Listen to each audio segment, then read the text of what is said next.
नमस्कार दोस्तों, जैसा मैंने आप लोगों से वादा किया था, टीम इंडिया यहाँ पर एडिलेड में आई और सबसे पहले प्रेस कॉन्फ्रेंस हुई और उम्मीद के मुताबिक प्रेस कॉन्फ्रेंस में राहुल द्रविड़ आए, कोच राहुल द्रविड़ आए। राहुल द्रविड़ तो बहुत अच्छे मूड में दिखे प्रेस कॉन्फ्रेंस में आने के साथ ही। उनसे पहला सवाल ये किया गया कि भाई चेतन शर्मा ने कहा कि वर्ल्ड कप जीतेंगे, हम लोग बड़े कॉन्फिडेंट हैं। तो राहुल द्रविड़ ने हंसते हुए कहा पहले कि वाह अच्छी बात है, चेतन शर्मा इतने कॉन्फिडेंट है, लेकिन हमें वर्ल्ड कप जीतने के लिए अच्छा खेलना पड़ेगा।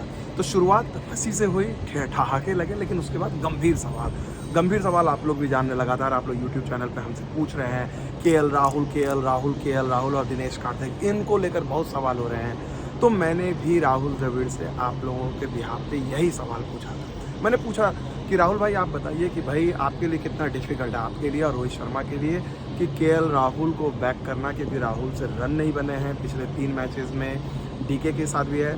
तो आप लोग ये जब बाहर में चर्चा होती है तो क्या आप लोग दबाव में आते हैं, या फिर आप लोग ये सोचते हैं कि नहीं भाई विराट कोहली के बारे में भी तो 1.5 साल पहले यही बातें हो रही थी, लेकिन आप लोगों ने विराट कोहली को बैक किया और देखिए विराट कोहली डिलीवर कर रहे हैं। राहुल ने सवाल को बहुत ही गंभीरता से सुना और उसके बाद उन्होंने जवाब दिया। शुरुआत उन्होंने हिंदी में की, फिर उसके बाद वो इंग्लिश में चले गए। उन्होंने कहा कि बिल्कुल नहीं, बोले उन्होंने साफ कहा कि भाई हमें कोई फ़र्क नहीं पड़ता क्या कर रहा है, हमें पता है कि ये राहुल डिलीवर करेंगे इस कंडीशंस के लिए। उन्होंने बार बार इस बात किया और इसके बाद कई लोगों ने के राहुल पे ही सवाल किए, लेकिन पूरे जवाब का सार यही था कि के राहुल को पर टीम का भरोसा बना हुआ है। जिस तरह से राहुल द्रविड़ ने कहा, पहले मुझे लग रहा था कि शायद बांग्लादेश के खिलाफ मैच में टॉप ऑर्डर में बदलाव होगा, ऋषभ पंत हो सकता है राहुल की जगह, लेकिन राहुल द्रविड़ की बातों को देखकर कम से कम, और राहुल द्रविड़ एक ऐसे कोच नहीं है कि वो आके प्रेस कॉन्फ्रेंस में कहेंगे कुछ और करेंगे कुछ और। नॉर्मली वो जो कहते हैं वही चीज़ होती है, और ये टीम बहुत ज़्यादा इस तरह से गेस वर्क में नहीं रखती है, तो मुझे नहीं लगता बदलाव होगा। हाँ, एक अच्छी बात उन्होंने कहा कि भाई रीज़न उन्होंने कहा कि ऑस्ट्रेलिया के खिलाफ जो प्रैक्टिस गेम था उसमें जिस तरह से के राहुल ने बैटिंग की, जिस तरह के शॉट्स लगाए, और उनको पूरा भरोसा है कि ऑस्ट्रेलिया के बाउंसी विकेट को देखकर जो बैकफुट का गेम है राहुल का बहुत तगड़ा है, वो बैक करेंगे। उन्होंने कहा कि देखिए हमें ये सोचना चाहिए कि ये जितना छोटा फॉर्मेट होता है उसमें हाई रिस्क गेम है, चीज़ें तुरंत इधर उधर हो जाती हैं, तो ज़रूरी है कि हम खिलाड़ी को बैक करें।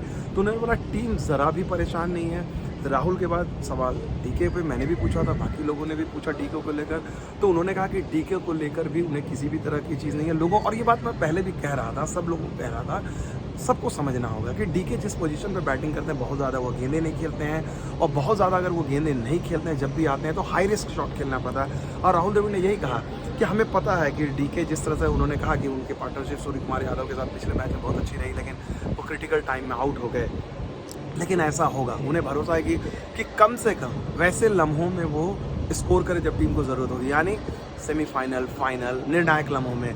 तो जो आज का फेज़ था, आज की जो प्रेस कॉन्फ्रेंस में राहुल द्रविड़ का मूड था, पूरी तरह से टीम बैक करी है, किसी तरह से परेशान नहीं है बैटिंग पहली ओर से।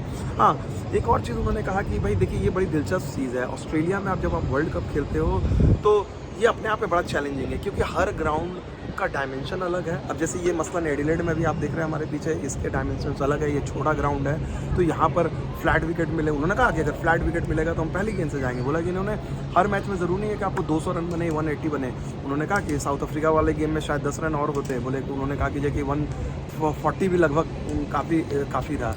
तो इस टीम का अप्रोच है कि हम जिस तरह के मैदान रहेंगे, जिस तरह का अटैक रहेगा, उस हिसाब से हम बल्लेबाजी करेंगे, उस हिसाब से हम बदलाव करेंगे, ना कि एक पैटर्न है। हाँ, T20 का उन्होंने कहा कि T20 का एक पैटर्न है, 80% टाइम में आपको पहली गेंद से हिट करना है, एग्रेसिव करना है, लेकिन यहाँ पर ऑस्ट्रेलिया में वर्ल्ड कप में कंडीशंस टीम के हिसाब से आपको कंजर्वेटिव क्रिकेट का मतलब है अपने विकेट संभाल के रखने हैं, बाद में रनों के लिए जाना है। तो टीम की ये जो बिलीफ है बड़ी, ये देख के समझ में आ गया राहुल द्रविड़ की बात को लेकर एक ज़रा भी विचलित नहीं है, गेम को जीतना चाहते हैं। हाँ, एक और दिलचस्प बात उन्होंने कही, चूँकि उनसे बांग्लादेश के कप्तान शकीबुल हसन से पूछा गया था कि भारत के खिलाफ वो चुनौती को कैसे देखते हैं, तो शकीबुल हसन ने कहा था कि इस मैच में अगर हम भारत को हराएंगे तो वो अपसेट होगा। उनकी जेनरॉसिटी थी, उनकी बड़प्पन था, उन्होंने कहा, या शायद प्रेशर टैक्टिक्स थी कि भाई भारत पे दबाव बनाया जाए कि भाई हमारे पास खोने को कुछ नहीं है।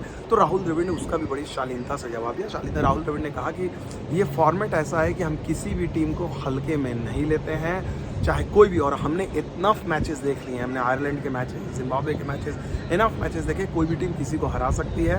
तो ये टीम अच्छा खेलने के बाद भी किसी तरह से उनका ये नहीं हुआ है। चलते चलते राहुल द्रविड़ से एक सवाल, हालांकि मसला करीब 1 हफ्ते से ज़्यादा हो गया है लेकिन रहा नहीं गया, और एक पत्रकार जो वरिष्ठ पत्रकार हैं उन्होंने पूछा कि विराट कोहली की उस पारी के बारे में आप बताइए क्या आप टेंस थे, थोड़े से टेंस थे। तो राहुल ने कहा कि थोड़े से टेंस कहना अंडरस्टेटमेंट होगी।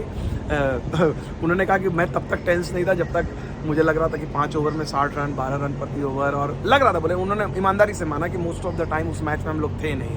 तो उन्होंने कहा सडनली 5 ओवर में 60 रन, उसके बाद आखिरी 8 गेंद में 28 रन, और फिर उन्होंने बोला कि जैसे ये लगा कि 2 छक्के चाहिए और विराट ने 2 छक्के लगा दिए तो लगा अरे यार मैच हो जाएगा। तो उन्होंने कहा कि मैच जैसे लगा कि अब हम जीत सकते हैं तो उन पर दबाव बन गया। तो लेकिन उन्होंने कहा कि वो अभूतपूर्व मैच था, और राहुल द्रविड़ का 7 दिन बाद भी आके वो जिस तरह से बात कर रहे थे, जो उनके चेहरे पे वो चीज़ थी, ग्लो थी कि टीम के लिए वो जीत कितना मायने रखती है। तो कुल मिलाकर देखा जाए ये बातें रही। हाँ, एक और अच्छी बात राहुल द्रविड़ ने कही अर्शदीप सिंह के बारे में। राहुल द्रविड़ युवा खिलाड़ी की सार्वजनिक तौर पे इतनी खुलकर तारीफ नहीं करते हैं, उन्होंने अर्शदीप सिंह की खुलकर तारीफ की। उन्होंने कहा कि 1 साल पहले अगर मुझे ये कहा जाता अर्शदीप सिंह उनकी वर्ल्ड कप टीम का हिस्सा हो गया, तो लेकिन उन्होंने कहा कि जिस तरह से डिलीवर किया है, जिस तरह से उन्होंने डिलीवर किया है वो बहुत बड़ी चीज़ है, खासकर बुमराह की अनुपस्थिति में। तो जो अर्शदीप सिंह की काफ़ी तारीफ हुई है। और शकीबुल हसन से भी मैंने ये सवाल पूछा था अर्शदीप सिंह के बारे में स्पेसिफिकली, तो शकीबुल हसन ने भी कहा कि अर्शदीप सिंह बेहद प्रभावित उन्होंने किया है लेफ्ट आर्म के तौर पे, सीमर के तौर पे। तो दोनों कप्तान मतलब बांग्लादेश के कप्तान की प्रेस कॉन्फ्रेंस हुई, शकीबुल हसन की, भारत के कोच की प्रेस कॉन्फ्रेंस हुई, और दोनों ने अर्शदीप सिंह की बहुत तारीफ की। और इस वर्ल्ड कप में अर्शदीप सिंह ने बहुत अच्छी गेंदबाजी अब तक की है, और उम्मीद की जा सकती है कि अगर बांग्लादेश के खिलाफ भी वो इसी तरह से कामयाब रहेंगे। तो कुल मिलाकर अगर देखा जाए टीम इंडिया का हौसला काफ़ी कॉन्फिडेंस है। टीम इंडिया यहाँ पर आई हुई है। अब करीब 4 घंटे की प्रैक्टिस है, डे नाइट में वो बैटिंग करेंगे, रात में जब फ्लड लाइट जलेगी, और हम दिन में अभ्यास करेंगे। कुछ इनका यहाँ एडिलेड में मस्ती का सत्र भी है। विराट कोहली आए हुए हैं, सारे खिलाड़ी आए हुए हैं। दिनेश कार्तिक की फिटनेस को लेकर बहुत लोगों को कंसर्न था, तो राहुल द्रविड़ ने कहा घबराने की बात नहीं है, अभी बेहतर है। लेकिन दिनेश कार्तिक पर जो भी कॉल लिया जाएगा वो कल लिया जाएगा सुबह में किस तरह से वो फील करते हैं। तो दिनेश कार्तिक को लेकर मुझे लग रहा है 50-50 है। शायद हो सकता है अगर पूरी तरह से अश्योर्ड नहीं हो तो शायद दिनेश कार्तिक की जगह ऋषभ पंत आएंगे। लेकिन जो कोच के तौर पे जितनी चीज़ें द्रविड़ ने कहनी थी वो कही। मौसम बहुत डिपेंड करेगा। अभी देखिए मैं टी शर्ट में हूँ, अभी धूप खिली हुई है, लेकिन ज़रूरी नहीं है कितनी देर धूप रहेगी, और काफ़ी कुछ निर्भर करेगा इस बात पर कि भाई मौसम कैसा है, उस हिसाब से प्लेइंग 11 डिसाइड होगी। फिलहाल मैं ये अपडेट दे रहा हूँ, बाकी और रिपोर्ट मैं आपको देता रहूँगा। बहुत बहुत शुक्रिया। चैनल को लाइक कीजिए, सब्सक्राइब कीजिए, और थैंक यू 2 लाख आपने बनाए इतने जल्द से जल्द। जैसे यूजर ने चलने का बढ़ा दीजिए, यूजर तो चलने, और हार्दिक पांड्या ने भी कहा कि लाइक कीजिए, सब्सक्राइब कीजिए। Thank you very much.